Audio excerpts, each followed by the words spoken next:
Bom, queria começar do jeito que a gente sempre começa conversando, né? Que é perguntando pra vocês, oi, tudo bem com vocês? Vocês já repararam, mas na maior parte das línguas faladas pelos seres humanos, existe uma frase correspondente a essa, né? E essa frase é sempre utilizada no início de conversa. Então, antes de eu chegar falando tudo, eu sempre pergunto, oi, tudo bem? Tudo? Claro que a gente não utiliza mais isso daqui de verdade, né? Eu nunca respondo, eu tô assim, assado, falo de mim. Eu sempre falo, tá tudo bem, ok.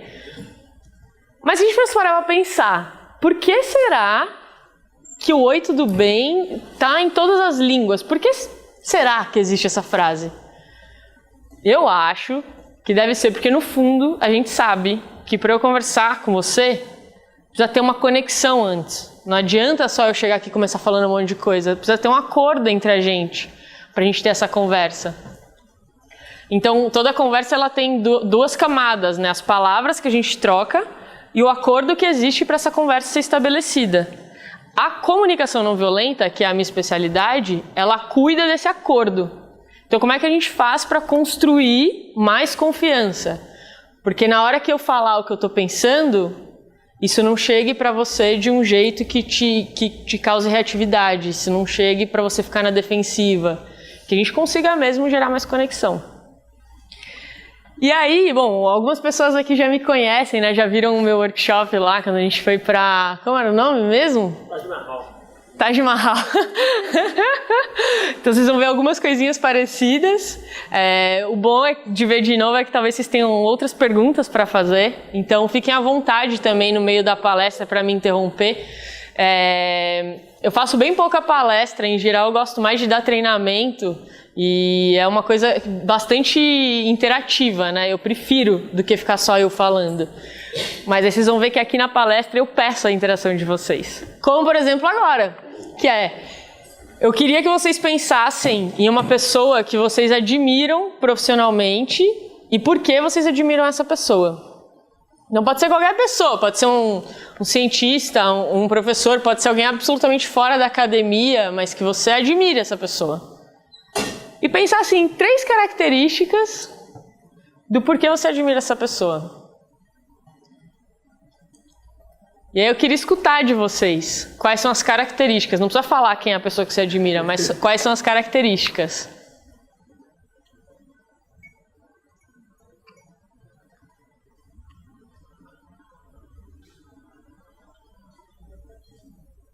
Escutei alguma coisinha aqui. Pode falar. Não, eu brinquei que não pode falar empatia. Não pode? Habilidade social, empatia. Ela parece que gosta do que ela faz. Parece que gosta. Legal. Satisfação. Sente que a pessoa é envolvida, entusiasmada com aquele tema, aquele trabalho. Legal. O que mais? Preocupação em ensinar. Preocupação em ensinar. Então, tá pensando ali, né, em como a pessoa tá recebendo aquilo. Legal. Reconhecer a qualidade do outro. Sabe reconhecer o outro, legal. Saber ouvir. Ser acessível. Então, eu sei que todo mundo pensou em alguma coisa, e o mais doido é pensar que... Eu aposto que todo mundo pensou em alguma habilidade comportamental. Né? Raramente sai assim, nossa, essa pessoa faz um Excel que, meu Deus, né? Então é uma coisa comportamental. E a gente passa a nossa vida inteira, nossa educação inteira se preparando para ter habilidade técnica, para ter um conhecimento técnico.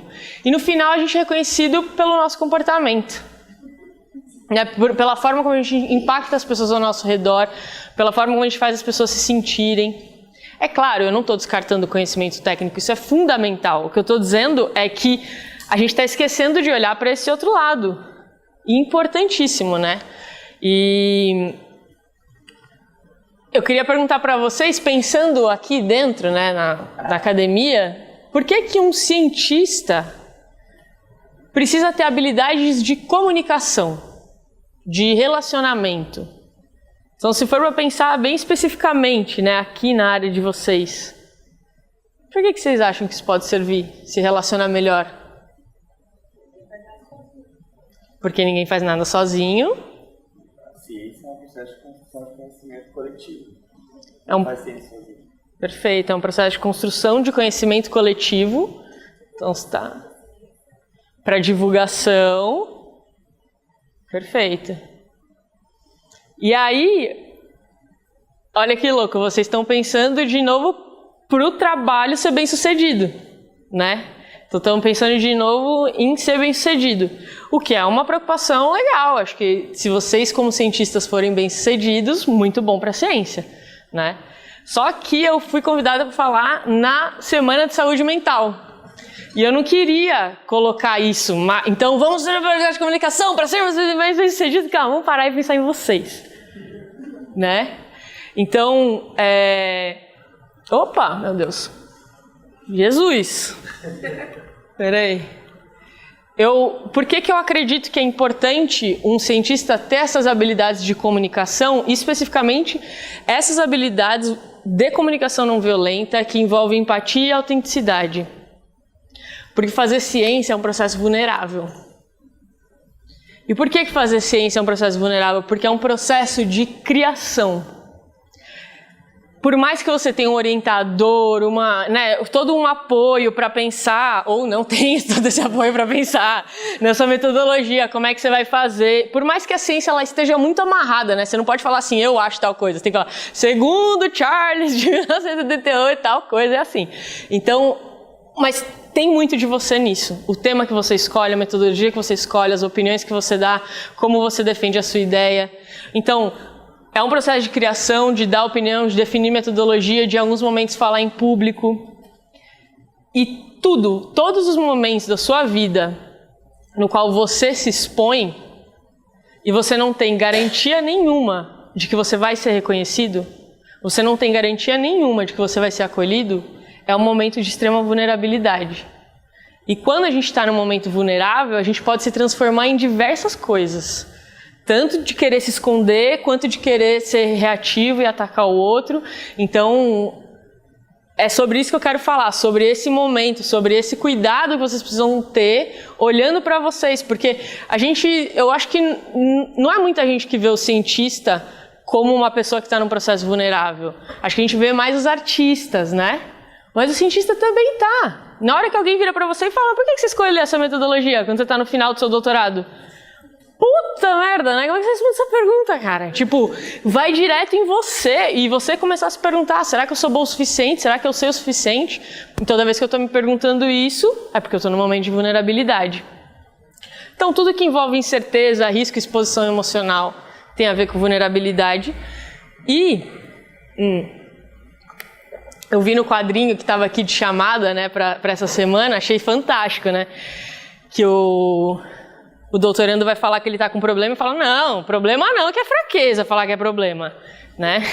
Então tem isso também, assim, da gente conseguir entender que vulnerabilidade não é fraqueza. Vulnerabilidade é o que tem mais... Você ser vulnerável, você está se perguntando, será que eu sou bom o suficiente? Não é uma coisa sua. Todos os seres humanos se perguntam isso. Quando a gente está sentindo um momento de fraqueza, de vulnerabilidade, isso não é o que diferencia a gente dos seres humanos. Isso é o que iguala a gente com todos os seres humanos. Então, tem acontecido uma coisa, até quando eu fui lá para o Taj Mahal com vocês falaram que vocês têm um momento de compartilhar erros, né? E eu acho isso muito importante. Tem um movimento acontecendo no mundo... Opa, esse daqui eu já falei, não passei o slide, tá? Não é um problema só seu. Tem um momento acontecendo no mundo que é o Fuck Up Nights, que é quando as pessoas se reúnem para falar dos erros, do que foi difícil, do que deu errado e o que eu aprendi com os meus erros. Então, eu acho que na academia isso é muito importante também, né? Porque senão você fica só querendo assim, eu tenho a hipótese, eu quero provar ela certa e é uma decepção se isso não acontece, muito profunda, né? Sendo que é ciência. E eu vim aqui para falar especificamente sobre empatia, né? Porque a gente tem pouco tempo para palestra e eu acho que não tem nada mais poderoso para um momento de vulnerabilidade do que a gente conseguir ter empatia por alguém ou quando a gente está no momento vulnerável, a gente receber a empatia de alguém. Então, já que vocês estão todos aqui no mesmo barco, eu pensei em falar sobre empatia como uma forma de vocês aprenderem a demonstrar empatia uns pelos outros, mas... Porque sentir empatia é muito diferente de saber demonstrar empatia. Então, sentir empatia, como eu imagino que vocês bem sabem, é uma coisa natural da nossa espécie, né? Se a gente não sentisse uma empatia ali pelos bebês da espécie humana, que são absolutamente dependentes dos adultos, a gente não sobreviveria como espécie. Então, a gente tem já todo um mecanismo cerebral aí que foi adaptado para sentir isso. Só que entre eu conseguir sentir e demonstrar, tem um gap. Então, é sobre demonstrar empatia, na verdade, que eu vim falar. E para a gente falar sobre demonstrar empatia, a gente precisa falar dos obstáculos para a empatia. Então, o primeiro obstáculo é a gente entender melhor a definição de empatia, né? Então, essa é uma das definições possíveis, que é a capacidade psicológica para sentir o que sentiria outra pessoa caso estivesse na mesma situação vivenciada por ela. Ou seja, empatia não é você se colocar no lugar do outro sendo você. É você se colocar no lugar do outro sendo ele. Então aquela frase assim, se eu fosse você, eu teria feito tal coisa. Ela é absolutamente nonsense. Né? Porque se você fosse outro, você teria feito o que ele fez. Então, é esse o olhar da empatia. Tipo, realmente chegar lá e falar, a pessoa fez isso. O que ela estava pensando, o que ela estava sentindo, o que ela estava precisando naquele momento para fazer isso. A pessoa tem essa opinião. Qual que será o histórico dela? O que será que ela foi exposta para ela ter essa opinião? O que sentimento ela está dizendo isso? Né? E aí, então, tem vários outros obstáculos para a empatia, que eu acho importante a gente passar por eles antes de começar a falar sobre como demonstrar empatia, que é para a gente se reconhecer neles, né? Então, o primeiro obstáculo para a empatia é o aconselhar. Então, a pessoa vem compartilhar algum problema com você, por exemplo, ninguém me escuta nesse lugar, e aí você vira e fala, então vai falar com o coordenador direto isso. Conselho, vai lá, né? Só que mensagem a gente passa quando uma pessoa compartilha um problema e logo em seguida a gente já dá um conselho? É meio que assim, como você não pensou nisso antes? É tão fácil resolver? A resolução está aqui.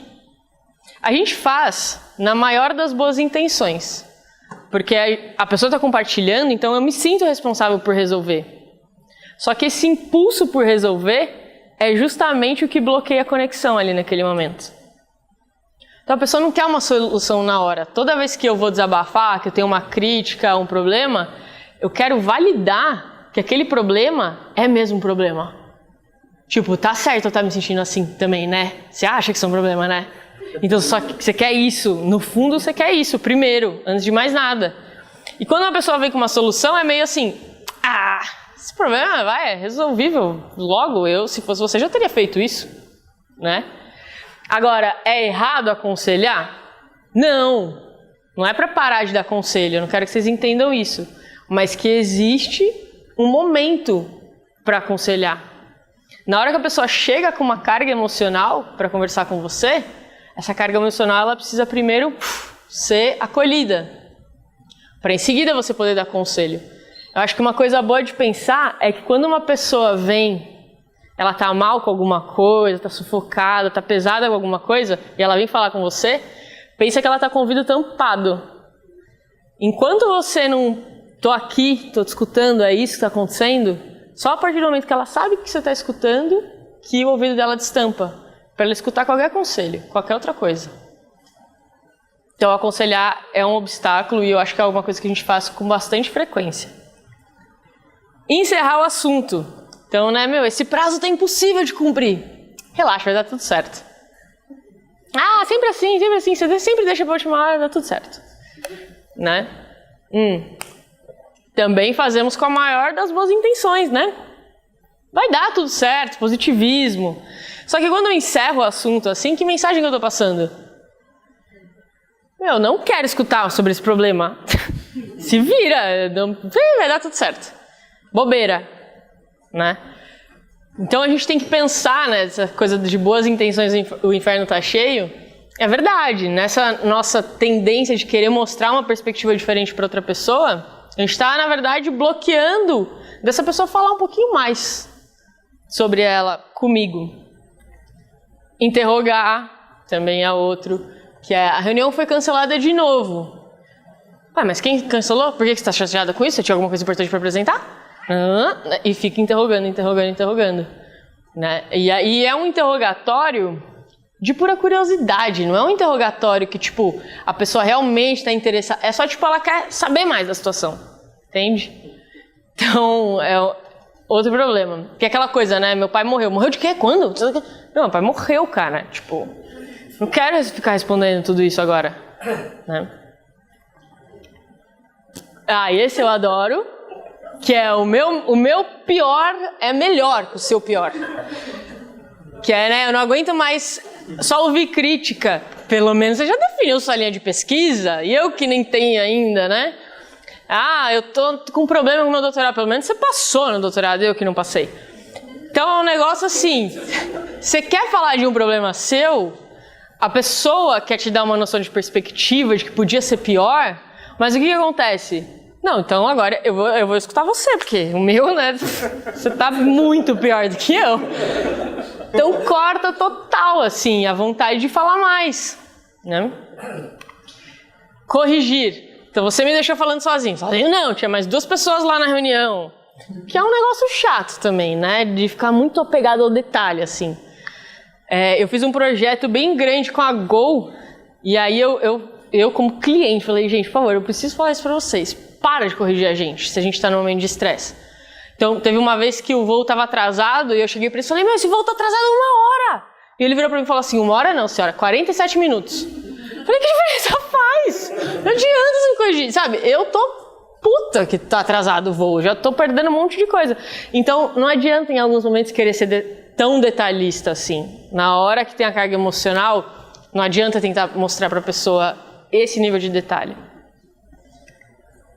Demonstrar pena. Então, você começa a compartilhar um problema com alguém, a pessoa começa a olhar e fala, nossa, coitada, meu. Não, você tá mal mesmo, hein? Aí você começa a falar assim, não é tão mal assim que eu tô também, vai se resolver. Né? Então, demonstrar pena, raramente as pessoas gostam. E aí temos aí uma coleção, né, de obstáculos para empatia. Então, aconselhar, acho que você deveria fazer tal coisa, o encerrar o assunto, vai ficar tudo bem, o interrogar, mas por que você quer fazer isso? Competir pelo sofrimento, isso não é nada, espera até ver o que aconteceu comigo. O corrigir, não foi bem assim que aconteceu, demonstrar pena, coitadinho. Agora, quem já fez algum desses? Então, isso é importante, né? Isso é bem importante. Uma vez só.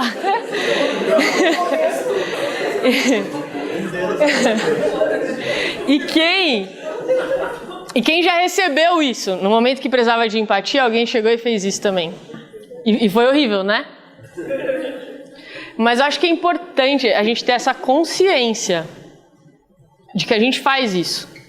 E que isso tudo tem uma raiz única, que é o impulso de resolver o problema da pessoa. Então você perceber que você já quer resolver, dá uma segurada. Pensa assim, nesse momento ela ainda não precisa resolver, nesse momento ela só precisa falar mais. Tá? E pode ser que ela esteja super agressiva. Porque quando uma pessoa é agressiva, o que ela mais precisa é de empatia. Quando ela chega num ponto de ficar agressiva, é porque ela não encontrou mais nenhuma estratégia de ser ouvida. Ela não encontrou mais nenhuma estratégia de ter aquela necessidade dela atendida. Por mais que às vezes a agressão seja para você, aquela agressividade dela diz muito mais sobre ela do que sobre você. É difícil na prática, mas se você reparar, é exatamente isso que está acontecendo. E aí eu tenho um vídeo para passar para vocês que ele mostra a diferença entre simpatia e empatia, que eu acho que é uma diferenciação importante também. É um vídeo de uma pesquisadora chamada Brené Brown. Quem nunca ouviu falar e gosta dessa coisa de desenvolvimento humano, ela tem uma TED Talk que chama O Poder da Vulnerabilidade. É uma das 10 mais vistas do mundo, assim, é muito legal. E tem uma também que chama Escutando a Vergonha. Ela é bem legal porque ela era uma cientista bem cética, assim, das coisas. E aí, as descobertas dela, nos estudos dela, ela viu que ser vulnerável era o que fazia as pessoas felizes, e ela era absolutamente o oposto disso. Ela sempre foi controladora, métrica, nanana. Aí ela teve, tipo, uma crise, sabe? De parar, de ter que fazer terapia. Então é muito legal ela compartilhando. É Brené Brown, tipo marrom em inglês.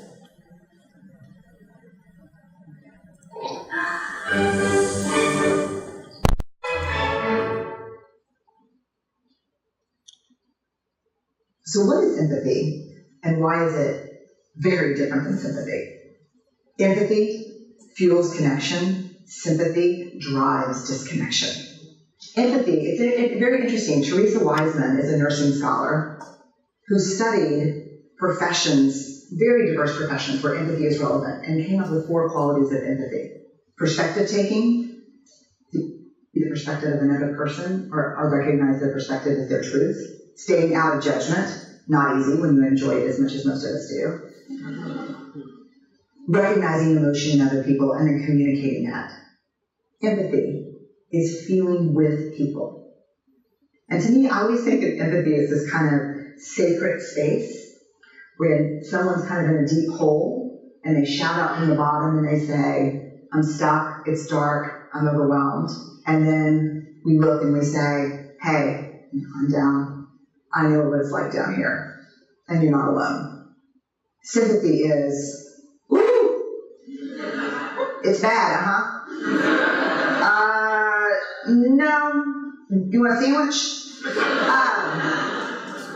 Empathy is a choice, and it's a vulnerable choice, because in order to connect with you, I have to connect with something in myself that knows that feeling. Rarely, if ever, does an empathic response begin with at least.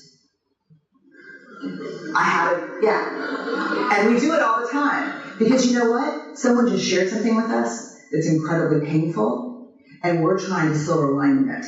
I don't think that's a verb, but I'm using it as one. We're trying to put the silver lining around it. So, I had a miscarriage. At least you know you can get pregnant. I think my marriage is falling apart. At least you have a marriage. John's getting kicked out of school. At least Sarah is an A student. But one of the things we do sometimes in the face of very difficult conversations is we try to make things better. If I share something with you that's very difficult, I'd rather you say, I don't even know what to say right now, I'm just so glad you told me. Because the truth is, rarely can a response make something better. What makes something better is connection.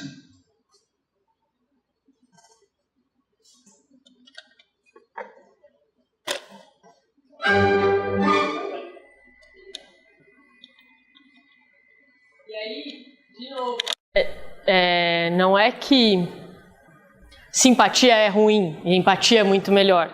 Tem momentos que é uma delícia você ser atendido por alguém simpático, né? No restaurante, você não precisa de um garçom empático, você precisa de um garçom simpático, né? Então, aqui, imagina que alguém chegou, né, uma pessoa nova no mestrado, veio lá de outro lugar, não sabe nada da USP, dos processos daqui. E aí você vê que a pessoa está aqui no 3º dia dela, chega no laboratório, meio que não sabe, sei lá, usar um equipamento, né? E a pessoa fala, não sei direito como é que eu vou começar a minha pesquisa, o equipamento está funcionando. Pô, essa pessoa está preocupada, está acontecendo alguma coisa ali, né? Aí vale a pena você chegar e falar, nossa, você chegou, você não conhece nada, está confuso, né? Você quer uma ajuda? Eu posso te mostrar como usar o equipamento hoje depois do almoço.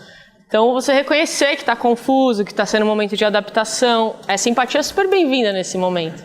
Agora, vamos supor que é uma pessoa que chegou, está aqui, beleza, né, nova, ela chega para você e fala, por favor, onde que fica o restaurante? Aí você fala, tá perdido, né, não sabe onde é nada, né? Não precisa, entendeu? Esse momento não tem uma carga emocional, então você precisa diferenciar esse momento. Precisa de empatia quando essa carga emocional vem junto. Do mais, a simpatia é super bem-vinda, tá? Então também não vamos fazer da simpatia uma vilã. E aí, então eu falei bastante sobre o que não funciona né? Coisas que a gente faz que bloqueiam.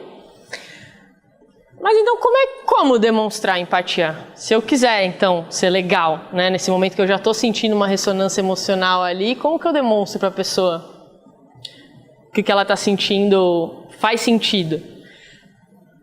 Acho que começar por aqui é importante. Escutar para compreender.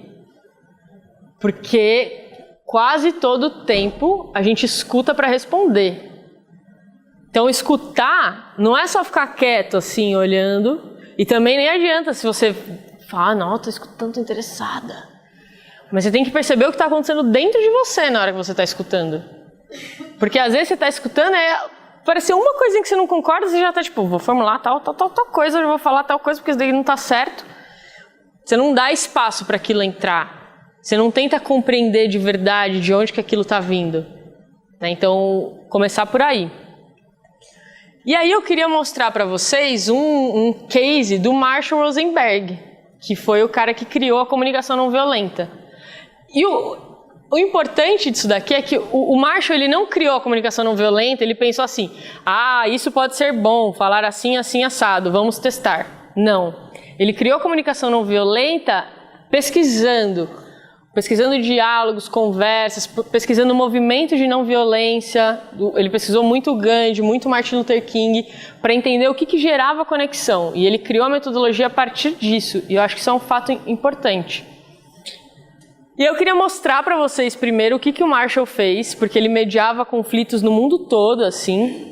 E esse é uma história de quando ele foi para a Cisjordânia falar de comunicação não violenta para refugiados de lá. E aí a história é que, ele cruzou o mundo, né, para chegar na Cisjordânia e falar sobre comunicação não violenta. E na hora que ele estava indo para o campo de refugiados, ele viu umas vasilhas, assim, de gás lacrimogênio, escrito Made in USA, né, feito nos Estados Unidos. Ele viu isso, ele reparou nisso e beleza, foi. Aí ele começou a falar, assim, igual eu tô falando agora, de repente começou um burburinho, de repente um cara se levantou e começou a gritar, seu assassino, seu matador de crianças. E aí todo mundo ficou alvoroçado, falando que ele era um assassino mesmo. E aí eu queria mostrar para vocês o diálogo que o Marshall teve com esse cara. Esse é um diálogo que foi extraído do livro dele. E que vocês percebessem o que é a lógica, o que o Marshall está usando.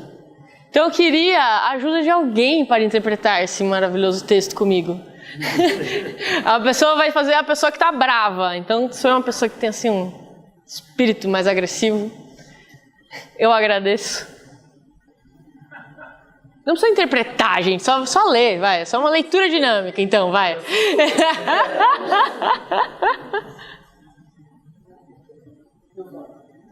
Vem aqui, então. Aí uma coisa que eu acho importante é... Primeiro que esse daqui não é o diálogo todo, porque eu queria que coubesse em 2 slides só. E segundo, que esse livro foi traduzido, então a linguagem é meio dura, assim. Se você reparar, o Marshall está falando de um jeito meio duro, mas não precisa ser assim, a CNV pode ser bem fluida. Mas eu acho importante no livro estar assim, porque dá para ver melhor a didática da estrutura, tá? Então vamos lá. Então eu sou o Marshall, tá? Então o cara começou a gritar, assassino matador de crianças, e aí o Marshall falou... Você está com raiva porque você queria que o meu governo usasse os recursos de uma forma diferente? Pode ter certeza de que estou. Você acha que precisamos de gás lacrimogêneo? Precisamos de esgotos, não do gás lacrimogêneo de vocês. Precisamos de moradia, precisamos ter nosso próprio país. Entendi, então você está furioso. Você gostaria de algum apoio para melhorar as condições de vida e obter a independência política. Você sabe o que é viver 27 anos aqui? O jeito que tem vivido com a minha família, filhos e tudo mais? Você possui a mais pálida noção do que tem sido tudo isso para nós?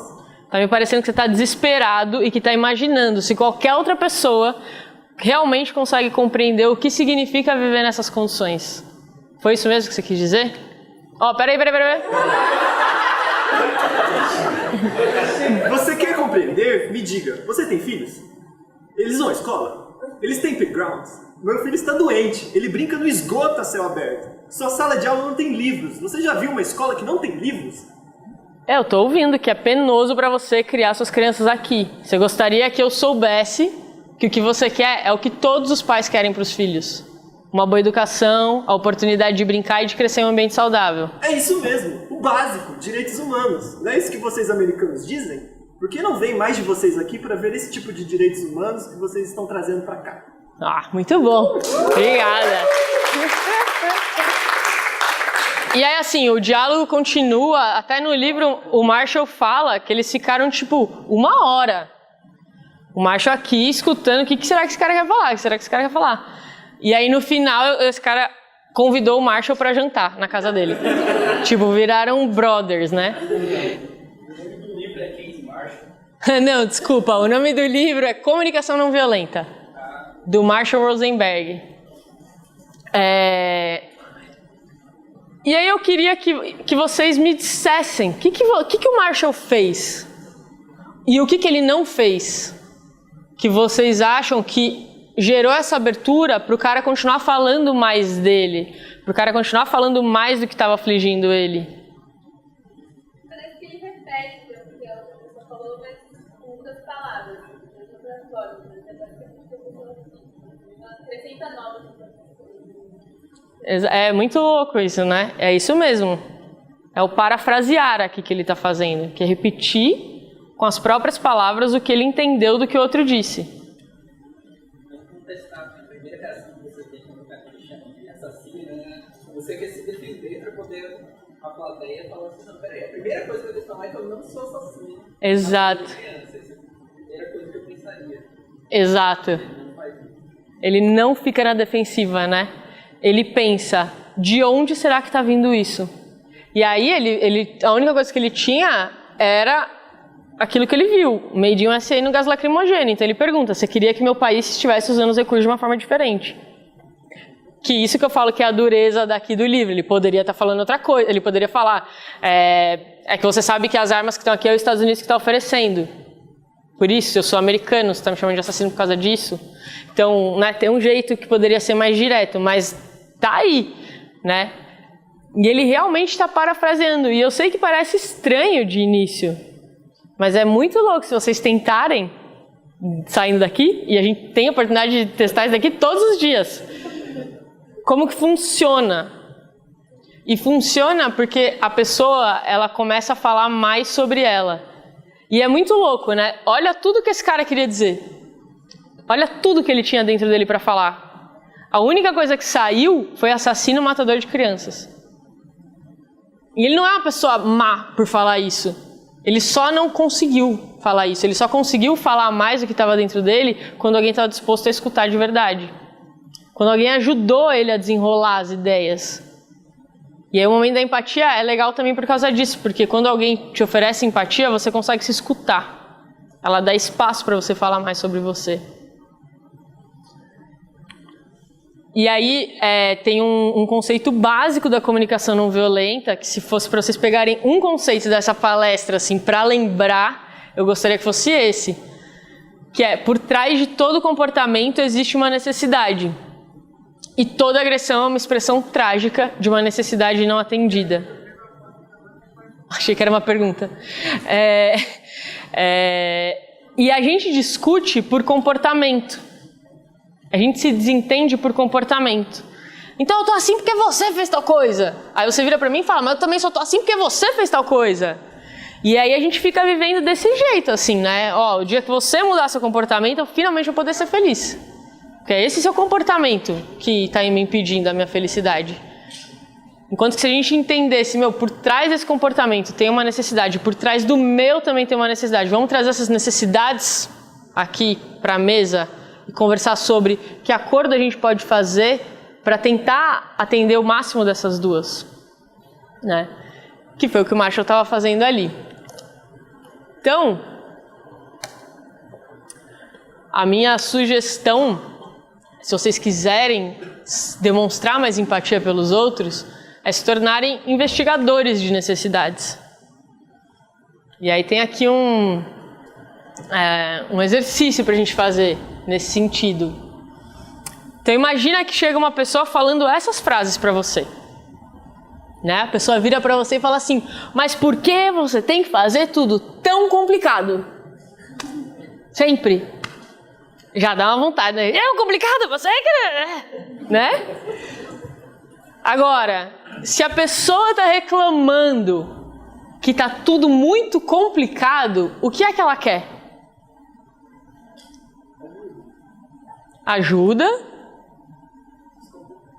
Descomplicado, que é o simples. Geralmente é o contrário do que a pessoa está reclamando, o que ela quer. Tá? Então, simplicidade, fluidez, leveza. Então, possíveis necessidades. Outra, você nunca consegue terminar o trabalho na hora combinada. Se uma pessoa está reclamando disso, o que será que ela quer? Pontualidade, comprometimento, colaboração. Então é isso, a gente precisa começar a traduzir a fala das pessoas.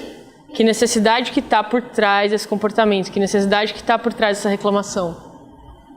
Eu não vou ficar até mais tarde, eu não sou o único da equipe que não entregou. Se ele reclama que ele não é o único que não entregou, o que ele quer? Trabalho em equipe, o que mais? Oi? Companheirismo.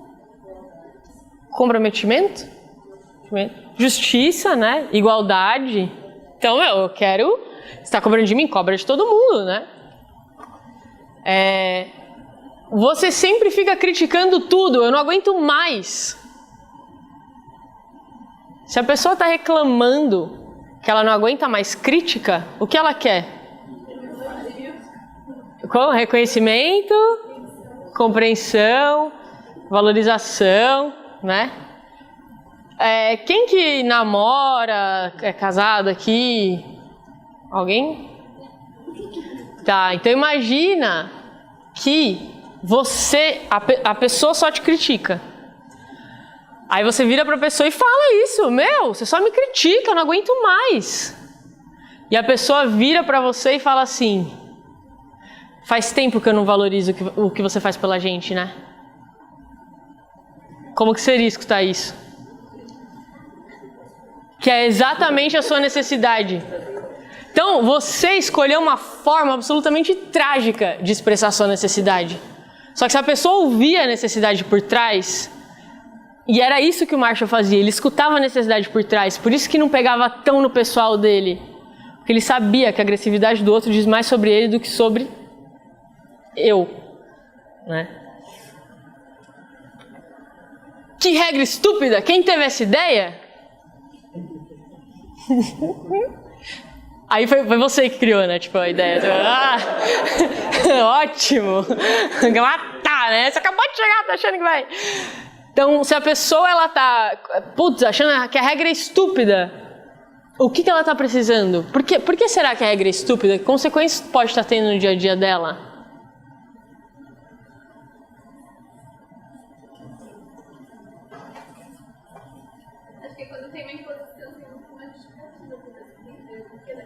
Ela precisa entender o porquê, né? O sentido. Compreensão, clareza. Sentido é uma necessidade bem forte do ser humano. Conexão e sentido. Quer deixar... Compartilha da dor da pessoa. Sim, pode ser. E que vocês não vão encontrar, né? E aí pode ter uma necessidade de mudança. Porque aquela regra te impede em algum processo burocrático e te toma um tempo e toma fluidez do seu trabalho. Então é o que você quer, né, por trás daquilo. Qualquer dia que você se conecta com a pessoa, você também acha. Sim, com certeza. Não, se você concordar com a pessoa, mais empatia ainda. Mas ainda tem a empatia, você ainda não precisa concordar. Você pode achar que a regra é maravilhosa. E ainda assim falar pra ela, né?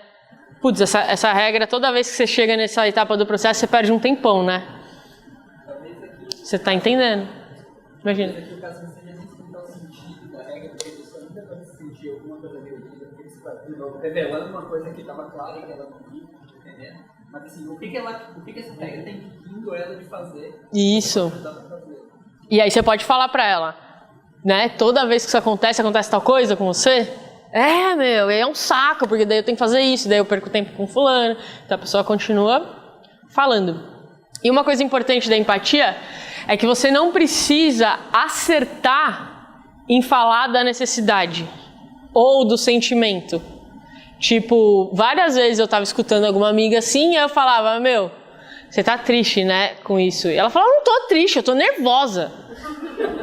E tá tudo bem, porque quando você faz a pergunta tentando se conectar com o sentimento ou com a necessidade, não a pergunta do interrogatório, que só está perguntando de curiosidade, mas quando você revela, seu sentimento é esse, está querendo isso, mesmo que você tenha falado errado, a pessoa vai falar o que é. E o importante é a pessoa continuar falando para aquilo esvaziar. Né? Então aqui, né, é muito louco isso, como é meio que traduzir o que a pessoa está dizendo, né? E isso se chama, então, esse processo de reconhecer a necessidade por trás, de repetir com suas próprias palavras o que a outra pessoa disse, na comunicação não violenta, é chamado de parafrasear. E eu estou fazendo há um tempo já esse curso de comunicação não violenta, e eu vejo que é importante ter uma estruturinha inicial. Tipo, como é que eu posso parafrasear? Aí eu criei essa estrutura, mas é para você entender a lógica dela. Tá? Então você pode parafrasear uma pessoa simplesmente falando, meu, você está se sentindo assim porque você precisa de tal coisa? Então é um jeito fácil, né, de lembrar para quem está começando. Ou eu entendo que a sua situação está acontecendo isso, isso e isso, porque você precisa de tal coisa. Então, sei lá, se uma amiga vira para mim e fala, meu, minha mãe já está no hospital há 2 meses e os médicos não deram o diagnóstico dela ainda. E aí eu falo, meu, você está desesperada, porque sem o diagnóstico vocês não sabem que tratamento fazer, né? Exatamente isso, tal. Então, essa é a estruturinha que pode ajudá-los a parafrasear. Mas uma outra coisa que vocês podem lembrar é simplesmente repetir com suas próprias palavras o que você entendeu que a pessoa disse. E aí eu tenho uma sugestão de exercício aqui para vocês. Queria que vocês se unissem aí em duplas ou trios, como for melhor, e pensassem que uma pessoa falasse em momentos diferentes essa frase para vocês, essas frases para vocês. Então, eu estou desesperado, eu não sei o que eu vou fazer agora que esse projeto acabou. E aí vocês podem pensar em situações hipotéticas, tipo, você está assim, pode ser que a pessoa gostasse muito desse projeto, pode ser que ela esteja preocupada com dinheiro, enfim, vocês criar a situação que for. Tá? Não tem um contexto para o exercício. E não vou conseguir explicar para as pessoas o que aconteceu. Então, se alguém chegasse falando, meu, não vou conseguir explicar. Ela está preocupada. Como vocês parafraseariam? Como vocês ofereceriam empatia por pessoas dizendo essas frases? Então, conversem aí entre vocês e depois a gente vai comentar.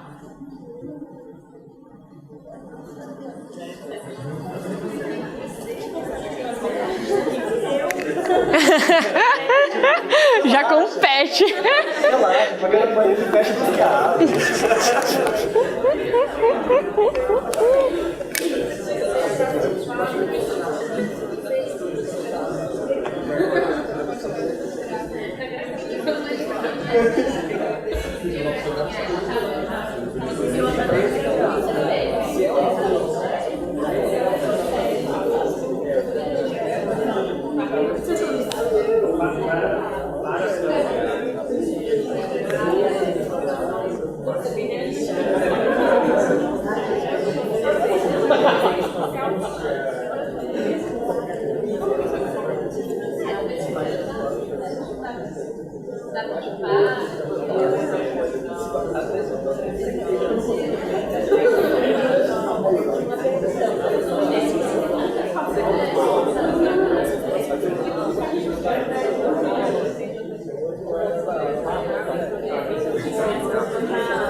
Mais 2 minutinhos, tá?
É importantíssimo você terminar as 4? Não. Não, porque eu acho que vai passar um pouquinho. Um café depois, então você comer um pedaço do tempo do café. Beleza.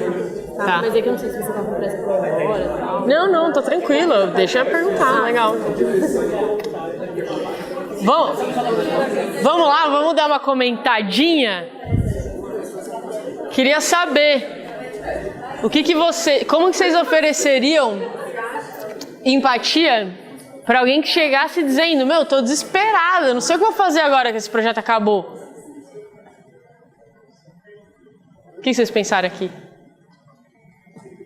Você tá preocupado que você vai ficar sem dinheiro? Pô, demais, porque essa era a minha única fonte de grana, né? Então Eu também tô preocupado. também tô.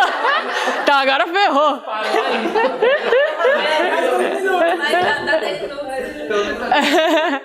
Não, mas é isso aí. Tá. E aí você pode perguntar: e aí, pra onde que eu vou depois daqui? Continua na empatia. Continua. Então, a gente tem muito problema no continuar. A gente conseguiu dar o primeiro passo. Mas essa parte da conversa, eu entendi que o momento é o primeiro passo para a pessoa falar mais, né? Aham.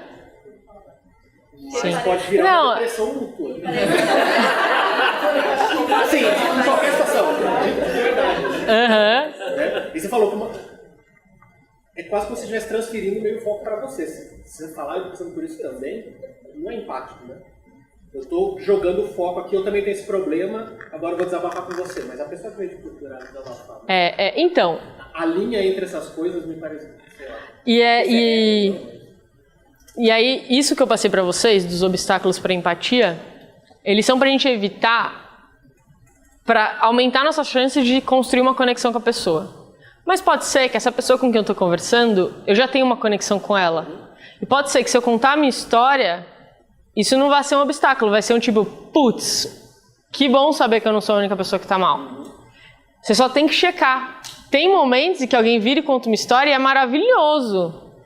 Né? Porque quando a gente está com um problema, a gente quer muito saber como pessoas que passaram por aqueles problemas resolveram, né? Ou pelo menos que tem mais gente no barco comigo. Mas o problema é quando você rouba a cena. E você sabe, quando você está contando de verdade para ajudar, e aí você fala um pouquinho, mas aí você volta a atenção para a pessoa de novo. Né? E o conectar na empatia, essa coisa de como que eu ofereço depois, é prática. E pode ser mesmo que nesse mesmo momento as duas pessoas estão precisando de empatia por esse mesmo tópico. E tá tudo bem. Os quatro. Sim. A ideia aqui é essa pontinha, né, da conversa. Como que eu demonstro que eu entendo. Quem mais? Que mais vocês colocaram? pessoa que está muito irritada e ela falou alguma coisa para você, existe uma chance grande dela perceber que você tá só parafraseando ela e ficar ainda mais impossível. Ah, existe. Ainda mais se você estiver calmo, né? A pessoa tá irritada e você tá aqui... Tô entendendo que você tá nervosa, né? Você precisa... Porque não tem nada mais irritante do que discutir com o Buda, né? Sim, eu acho que o jeito é você tem uma técnica, mas você tá presente de carne e osso na situação. Então, não esquecer da sua autenticidade. Por exemplo, eu posso estar ali tendo um conflito com a pessoa e aí eu dizer assim, eu entendo que você não aguenta mais também, não é a primeira vez que você está reclamando disso, eu percebo que você já está de saco cheio, eu também não aguento mais. E isso você demonstrar empatia. E eu tô gritando. Porque tem uma coisa que existe que é chamada de rapport, que é eu conseguir me sintonizar naquela sintonia da pessoa. Né? Então tá junto com ela. Não é porque você vai aprender comunicação não violenta, empatia, que agora você é uma pessoa que não se irrita. Você tá imune.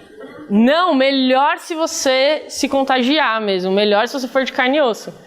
E claro, existe a pessoa sacar que você está usando uma técnica, principalmente quando você está começando, que dá um pouco na cara que você está usando a técnica, e a pessoa desconfiar da sua intenção. Ninguém gosta que você vai usar uma técnica pra cima de mim, que é você, né? Mas aí qual é a necessidade da pessoa? Autenticidade. Saber que você quer uma conexão genuína, saber que você se importa. Então você pode falar, você tá sabendo, né, que eu fiz aquele curso de comunicação não violenta, você tá achando que eu tô usando uma técnica pra cima de você, você tá desconfiando se eu me importo de verdade com você. Eu tô usando a técnica e eu me importo. E entendeu? Você tá continuando usando a técnica. Pra mim, o nosso relacionamento é um dos mais importantes. Se eu tiver que usar uma técnica que vai melhorar o relacionamento, eu quero usar com você. Então, tipo, você tá usando a técnica.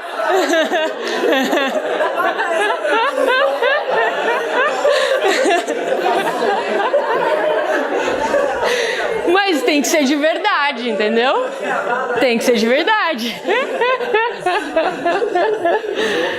E é muito louco, porque você vê a necessidade que tá por trás, sempre. Você passa essas frases de efeito assim. É que a interpretação do que está por trás demanda um processo cognitivo também, que tem que ser treinado. Então, total. De tela branca. Assim, muito, mas muito mesmo. Tem uns que são difíceis. A hora que você falou, precisamos acertar, você precisa estabelecer a comunicação, já alivia bastante. Né? Aham, sim. Você está pensando nisso? Não, é outra coisa. Tá, errei, mas a gente continua conversando e a pessoa continua. Sim. Não, e tem todo o processo de sequestro emocional, né, que muitas vezes é mais forte do que a gente. Quanto mais a gente pratica isso, maior a chance da gente conseguir entender que a gente está passando por um sequestro emocional e conseguir levar isso mais rápido para o nosso neocórtex e raciocinar. Só que várias vezes eu já passei por situações e eu fui pensar qual era a melhor forma de falar depois que eu estava lavando a louça. Mas não tem problema. Tipo, você não precisa subestimar esse delay, sabe? Com o tempo, se você ficar pensando, na hora você consegue ter mais ideia de como você pode fazer isso. E claro, a comunicação não violenta tem outro eixo, que é o da autenticidade, não só o da empatia, que eu também acho que ajuda. Que é quando você começa a diferenciar observação de interpretação. Então você tomar um cuidado para todas as interpretações que você faz, você perceber que grande parte do seu sofrimento vem das suas interpretações. Então você conseguir ir limpando isso internamente também ajuda para não já reagir e ter tempo de ter empatia, né? Um pouquinho assim, porque quando a gente entra na sintonia da pessoa, é muito fácil ficar ali. Como que a gente sai para não levar isso para casa? Sim, muito boa pergunta. Então assim, o processo de empatia ele tem 3 degraus mais importantes. O primeiro que é o da escuta, então de verdade você está ali em silêncio, escutando interessado e percebendo o que está acontecendo dentro de você, se você está realmente aberto para escutar aquilo. O Segundo, que é um processo cognitivo, que a gente pode fazer do parafrasear, tal, e eu consigo fazer isso aqui só com raciocínio mesmo. Eu não preciso ter uma ressonância afetiva com a pessoa para fazer isso. Isso é tão verdade que as pessoas mais hábeis para fazer isso são os psicopatas, que não têm ressonância afetiva com os seres humanos. E o terceiro é a empatia emocional. Então, quando existe ressonância afetiva, só que dentro desse terceiro passo, também tem uma escala. Uma que é o contágio emocional, que não é nem empatia, que é quando você se aflige junto com a pessoa. E isso é perigosíssimo. Porque daí você vê uma coisa ruim que aconteceu e você quer se vingar. Você quer que quem fez aquela coisa ruim se dê mal. Então, a empatia, que pode servir como uma coisa que une a sociedade, que une as pessoas, se ela for confundida com contágio emocional, as pessoas podem dizer que a empatia, na verdade, é o que gera briga, é o que gera favoritismo, né? Então, esse contágio emocional é quando você se aflige junto. Na empatia, é quando você vai para a conversa sabendo isso é do outro, é sentimento dele, o meu sentimento é diferente. Então, quando você realmente faz esse exercício de pensar, isso não é meu, isso é do outro. E eu tô aqui porque eu quero ajudar o outro. Eu não vou ser útil se eu me afligir junto. Porque às vezes a gente acha que é muito nobre a gente se afligir junto. Porque aí mostra que a gente se importa mesmo com a pessoa. Mas não adianta estar aflito junto, é melhor você ser alguém que pode ajudar. E aí tem um outro passo, que é o da compaixão. Que é quando você sabe diferenciar mesmo, assim. E aí, esse passo da compaixão, ele está começando agora a ser mais estudado pela ciência. O que a gente mais tem hoje são técnicas contemplativas, muito praticadas no budismo, por milênios, assim, né? Então tem uma neurocientista na Alemanha chamada Tanya Singer. Ela se uniu com um monge que chama Matthew Ricard, e aí ele tá falando todas as coisas, né, as técnicas lá contemplativas dele, e ela tá mapeando o cérebro de todo mundo para entender. E aí eles já até viram que o circuito cerebral que é conectado na empatia é completamente diferente do da compaixão. E as técnicas de compaixão, elas têm uma coisa espiritual mais profunda, né? Que é você desejar que as outras pessoas se livrem do sofrimento e que elas sejam felizes. E aí, por exemplo, eu comecei, né, a praticar essas técnicas de compaixão. E aí a diferença é mais ou menos assim. Quando eu comecei a estudar empatia, eu andava na rua pensando, o que as pessoas estão sentindo? O que as pessoas estão sentindo? Ficava assim, o que será? O que será? Aí entrava no metrô, 6 horas da tarde, o que as pessoas estão sentindo? Eu falava, gente, o pessoal tá mal, meu Deus. Eu saí do metrô mal. O pessoal tá mal, tá triste, que cidade horrorosa, meu Deus, sistema. A compaixão é diferente. A compaixão se olha e fala, cara, tá todo mundo mal. Eu espero de coração, tomara que vocês cheguem em casa, que vocês tenham um banho quente, que vocês tenham comida, que vocês estejam seguros, que vocês sejam felizes, que vocês consigam se livrar do sofrimento. É uma coisa interna, está acontecendo aqui dentro de mim. A sensação é completamente outra. Agora, essa prática é puramente espiritual, né? É agora que a ciência está mostrando, tem um livro muito legal, que é desse tamanho, que chama Revolução do Altruísmo, que é do Mathieu, mas ele compartilha muito dessas pesquisas aí com a Tânia. E aí finalmente respondendo a sua pergunta, eu acho que como você sair desse contágio emocional é praticando a compaixão, entendendo melhor o que é a compaixão.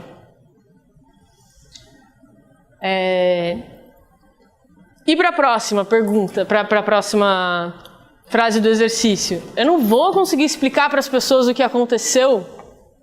Como vocês ofereceriam empatia nesse caso?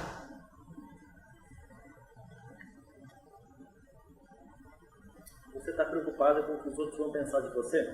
Demais! Imagina minha avó saber disso. Como é que eu conto pra minha avó um negócio desse? Mas essa pessoa, assim, você identifica que ela claramente está preocupada com isso, mas ela fala que não. Ai, não estou preocupada com o que vou pensar de mim, estou preocupada com outra coisa. Ótimo. Aí você vai dizer, ah, tá, mas você sabe que ela está preocupada com o que vão dizer de você, né? Você não pode chegar pra ela e falar assim, ah, não, eu acho que você está preocupada com o que vão dizer de você mesmo, você está se enganando. Eu aconselho não. Eu aconselho. Se a ideia, assim, se você me perguntar, isso é empatia? Não. Agora, tem momentos que você pode querer fazer isso porque você quer muito bem da pessoa, porque você conhece muito a história, você conhece muito a pessoa. Beleza, aí é a sua responsabilidade querer intervir na vida de alguém e dizer o que ela está sentindo, né? Mas em se tratando de empatia... Não, parafrasear, mas dá um chute. Não é bem parafrasear, você tem um pouco assim além, né? Porque parafrasear tá fazendo mais do que fácil.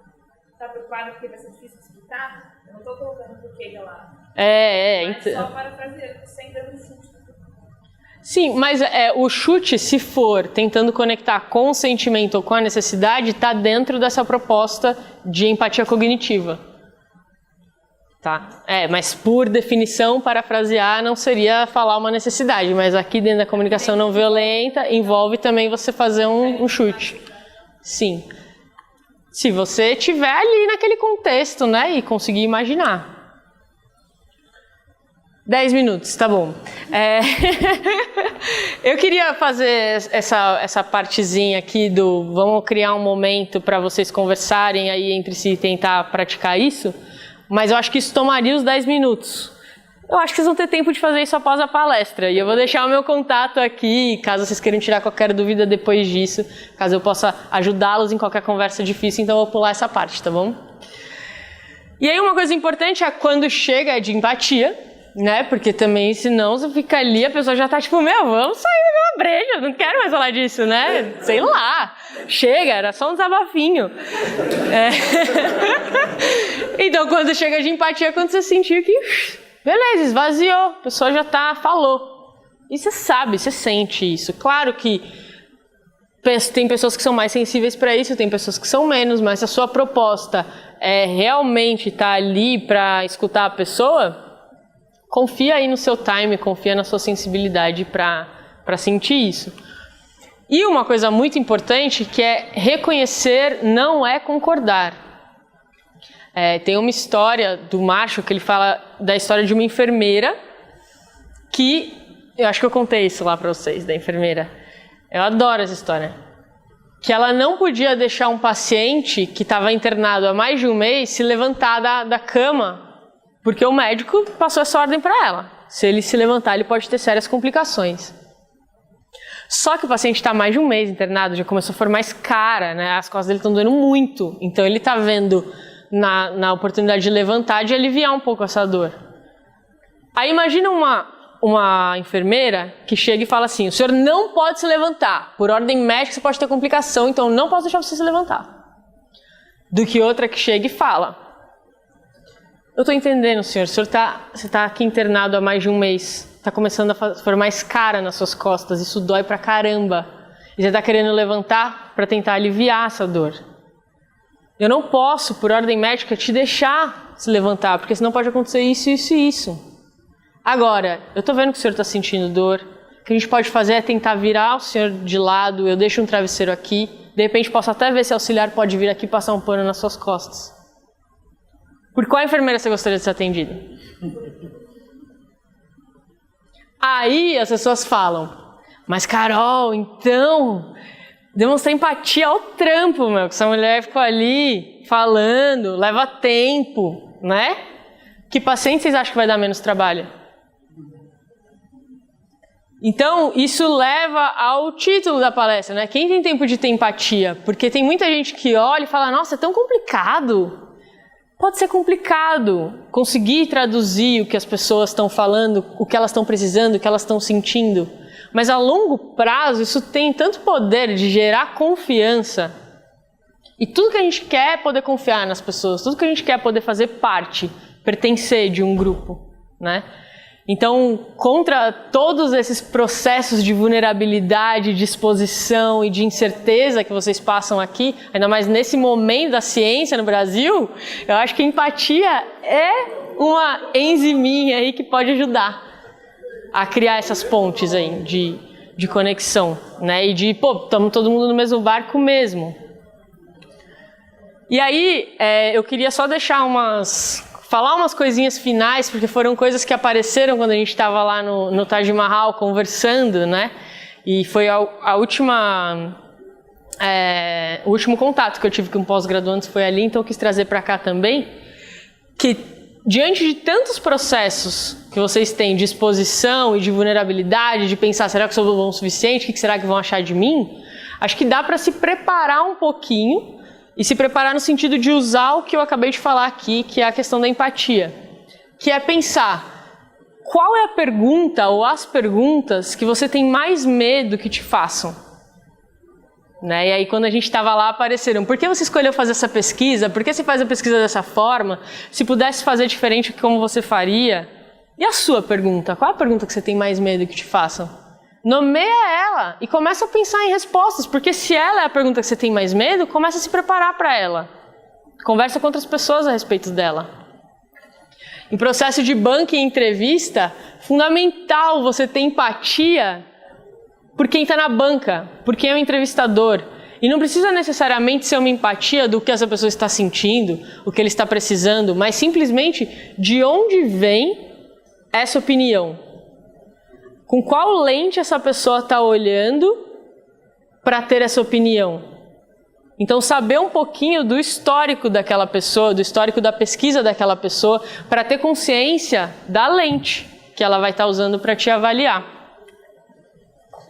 Lembrar que a agressividade do outro diz muito mais sobre ele do que sobre você, né? Então, essa coisa de levar tudo pelo lado pessoal e a gente fica com medo, né, do que as pessoas vão achar da gente, mas lembrar que você está fazendo um trabalho pelo tema do trabalho, né? Então, toda vez que eu vou dar palestra, que eu vou dar curso, eu fico nervosa. Eu faço isso há 7 anos e não passa, eu já desisti, sempre ficar nervosa.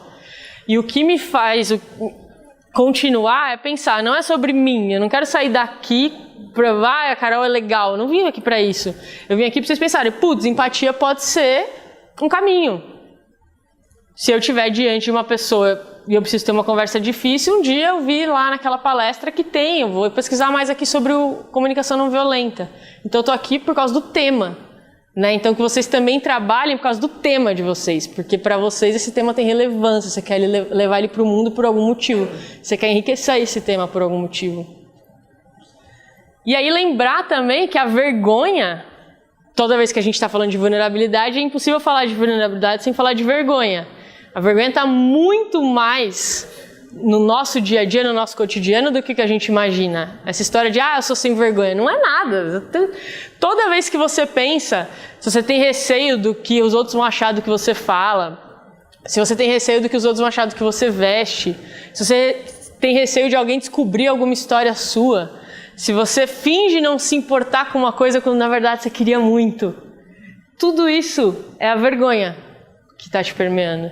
Então, é importante você saber das respostas típicas quando a gente está com vergonha. Até porque, às vezes, você envergonha uma outra pessoa. E aí você sabe, putz, essa pessoa não está sendo mais ela mesma, porque ela se transformou numa versão dela com vergonha. Então, quando alguém está querendo muito se provar, quando ela está querendo te envergonhar, que é uma resposta típica, é a gente querer envergonhar quem envergonha a gente. Quando ela está se escondendo, quando a pessoa começa a falar mal daquele grupo, aquelas pessoas... Não é sempre por esse motivo, mas em muitos casos isso acontece. Então, você dizer, esse pessoal não se importa, esse pessoal não liga, quando na verdade tudo que você queria é que esse pessoal gostasse de você. Né? Não liga para aquela pessoa, não, aquele cara lá, um puto snob, mas nossa, se ele falasse bem do seu trabalho, uau! Né? Então você saber que a vergonha está te movendo. E aí, para adquirir resiliência à vergonha, primeiro, você saber reconhecer o momento que você está se sentindo envergonhado. Então, primeira coisa, porque nessa da gente achar que a gente não tem vergonha, a gente perde de entender todos os momentos em que ela aparece todos os dias. Perceber que quando você está com vergonha, você está colocando em xeque o seu valor pessoal. Então você está se perguntando, sou bom o suficiente? e conversar sobre o que te envergonha. Então, pegar pessoas que você confia e conversar sobre isso. Putz, tem horas que eu penso que eu devia estar fazendo essa pesquisa mesmo. Tem horas que eu acho que eu não vou dar conta de responder. Tem horas que eu acho que eu não vou dar conta do prazo. E aí lembrar que receber empatia nesse momento, então, né, nesse momento que a gente está sendo vulnerável, o melhor remédio contra a vergonha é receber empatia. Porque você fala, meu, se eu estou envergonhado, se eu estou te falando de uma fraqueza minha, e você demonstra para mim que você me entende, tipo, que alívio, né? Eu posso ser humano. E aí, lembrar vocês, né, que se em algum momento você se questiona sobre isso, será que meu trabalho é legal o suficiente? Será que eu sou bom o suficiente? É lembrar que se você está aqui, é porque você é bom o suficiente para estar aqui, né? Essa é a frase de efeito da palestra, na verdade. Porque eu admiro muito, e de verdade, quem está fazendo ciência no Brasil hoje. Eu penso que a maior parte está fazendo ciência porque acredita na ciência e está fazendo por amor. E se você está fazendo aqui, você está enfrentando a situação, você é bom o suficiente para estar aqui. Você é bom o suficiente para levar esse negócio para frente. E aí fico aberta agora para a gente tirar qualquer dúvida em relação à palestra. Eu falei só sobre empatia, mas de repente vocês podem ter vontade de falar sobre a CNV no geral. Esse daqui são os meus contatos, o site. E é isso, obrigada.